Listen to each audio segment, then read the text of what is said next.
আসসালামু আলাইকুম। কেমন আছেন সবাই?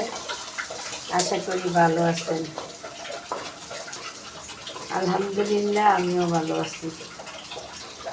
একটু মুরগির মাংস ভর্তা বানাবো, সব আপুরই খায়। আর আমি বানায় খাইছি, কিন্তু ভিডিও ছাড়ি না। এই যে আমি এটুকু মাংস নিলাম, এটুকু মাংসকে আমি ভর্তা বানাইয়া দেখাবো। এখন আগে মরিচগুলো তেলে নিই, মরিচ, রসুন, পেঁয়াজ, কাঁচামরিচও দিলাম। আর সবটা টাইমে নিতেছি। কে কোথা থেকে ভিডিওটা দেখছেন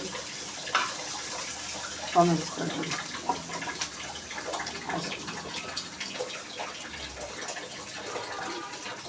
সবাই আমার জন্য দোয়া করবেন, আমিও সবার জন্য দোয়া করবেন। আর সবাই পাশে থাকবেন, এই ছিল আর কি। আর যারা ইউটিউব থেকে দেখছেন তারা আরও ভাব কিচেনকে সাবস্ক্রাইব করবেন।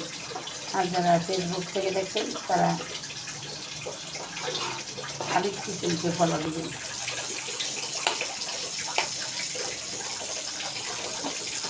আর আমার কলটার পানি ছাড়া তাই শব্দ হইতেছে। সবাই কমেন্টে বলেন যে আমার ভিডিওতে নাকি অনেক শব্দ হয়, কিন্তু কী করবো বলেন, আমার রাস্তার পাশে ঘর তো, সারাক্ষণ শব্দ হইতেই থাকে। গাড়ির শব্দ, তারপরে হোন্ডারের শব্দ, মনে হয় হোন্ডার পাড়ের উপর উদযাপন এরকম শব্দ হয়। আর কারা কারা দেশে গেলেন কেউ তো বললেন না, কমেন্টে বলে যাবেন কারা দেশে গেলেন, কে কেমন ঈদ কাটাইলেন। আমরা গেছি একদিনের জন্য, আবার চলে আসলাম। এই আর কি। এত সবাইকে একটু সাপোর্ট করবেন, সবার একটু সাপোর্ট কামনা করি। এই ছিল আর কি। সবাই ভালো থাকবেন, সুস্থ থাকবেন। আল্লাহ হাফেজ।